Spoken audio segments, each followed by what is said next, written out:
Welcome. Today we're talking about a massive, seismic shift in how the internet is regulated.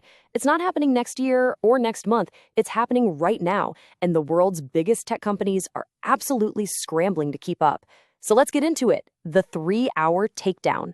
Okay, let's jump right in. See this number? 3 hours. Starting today, that number is about to completely reshape social media in India. Seriously, 3 hours is the new and frankly incredibly fast deadline for platforms to pull down certain kinds of AI-generated content.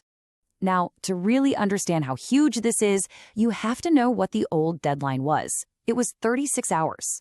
So we're going from 36 hours down to just 3. That's a 90% drop. This isn't just some small policy tweak. It is a complete overhaul, and it's putting unbelievable pressure on companies like Meta, Google, and X. So why the sudden rush? What's driving this incredibly dramatic change? Well, to get that, we need to look at the crisis that basically forced India's hand. You know, the root of this problem is both simple and pretty terrifying. AI has made it almost trivial to create fake content that looks and sounds completely real. And we're not just talking about funny memes. We're talking about really powerful tools that can be weaponized to spread disinformation, to commit fraud, to create fake intimate images of people without their consent, and even to forge official documents. The potential for damage here is just staggering. And what's so interesting is that this wasn't just some abstract debate happening behind closed doors. It was real-world events that really lit the fire. When a deepfake video of a popular actress, Rashmika Mandanna, went viral, and then another manipulated video of the cricket legend Sachin Tendulkar surfaced, it sparked a nationwide uproar. People saw firsthand how quickly a person's reputation could be destroyed, and that public outcry really forced the government to act decisively. Okay, so how is India responding to all this? Their answer is a whole new set of amendments to their IT rules. Let's break down what's actually in this new rulebook. First off, the law creates a brand new legal term, synthetically generated information, or SGI. Just think of this as the official umbrella term for any AI-made or AI-altered content that looks real enough to fool someone. We're talking deepfake videos, voice clones, super realistic AI-generated photos. That's all SGI. What it doesn't cover are things like, a simple Instagram filter or basic video edits, as long as you're not trying to deceive anybody. And this table right here, this is the real heart of the matter. Just look at these timelines. A government-ordered takedown has gone from 36 hours all the way down to just 3. And for the most damaging stuff, like fake, non-consensual intimate images, platforms now have a measly 2 hours to get it down. It's a really clear signal that the government is moving toward what they're calling a victim-first kind of digital protection. So the crucial takeaway here is how the burden of responsibility has totally shifted. Before, platforms were mostly just reacting to bad content. Now, they have to be proactive. They have to actually ask users if their upload is AI-generated. Then they have to try and verify that. They have to label all of it, and they have to warn their entire user base about the penalties for misuse 4 times a year. As you can imagine, this aggressive new playbook puts the social media platforms in a really, really tough position. They're caught right in the middle of that classic battle between ensuring safety and protecting free speech. On one side, you've got the government, and the IT minister, Ashwini Vaishnav, makes their position crystal clear. The argument is pretty straightforward. The threat from deepfakes is real, it's getting worse, and the only way to protect citizens is with strong, decisive regulation.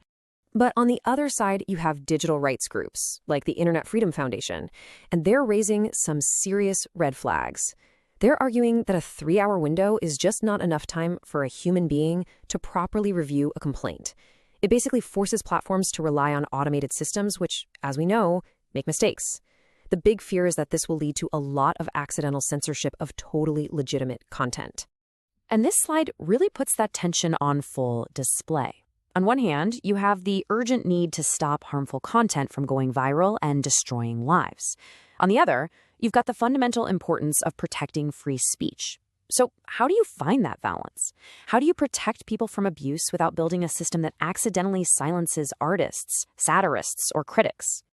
So you might be asking, how is the government going to enforce this? Well, they have a massive stick to wield. It's called safe harbor protection. You can think of it like a legal shield that protects platforms from getting sued over what their users post. If they don't comply, the government can take that shield away. and losing it would open them up to an absolute flood of lawsuits, a risk so huge it practically guarantees they will follow the rules. Now, let's zoom out for a second and look at the bigger picture here. Because while India's rules are definitely aggressive, they aren't happening in a vacuum. This is all part of a global race to figure out how to regulate the incredible power of AI. This table gives us a really great snapshot of how different parts of the world are tackling the same problem. You can see the UK and the US are leaning towards a 48-hour window, backed by massive fines or even criminal charges. The EU is trying a more flexible, risk-based system. But what is absolutely clear is that India's 2 to 3 hour deadline makes it by far the most aggressive regulator on the planet right now. It's also pretty fascinating to see the different tech solutions people are coming up with. Take the UK, for instance. They're pushing for this model they call Report Once, Protect Everywhere. It uses this really clever tech called hash matching, which basically creates a unique digital fingerprint for an illegal image. So once it's flagged on one site, it can be automatically blocked from ever being uploaded anywhere else. It's a pretty powerful idea for stopping harmful content from spreading. And all of this brings us back to the really big, thorny questions. In a world where a deepfake can ruin a life or spark a riot in just a few minutes, what does fast enough even mean? And as we build these systems of nearly instant censorship, who do we trust to have the final say? Who gets to be the judge of what's true and what's false, what we get to see and what gets deleted forever? This debate is really just getting started, and honestly, the stakes could not be higher. Thanks for joining me.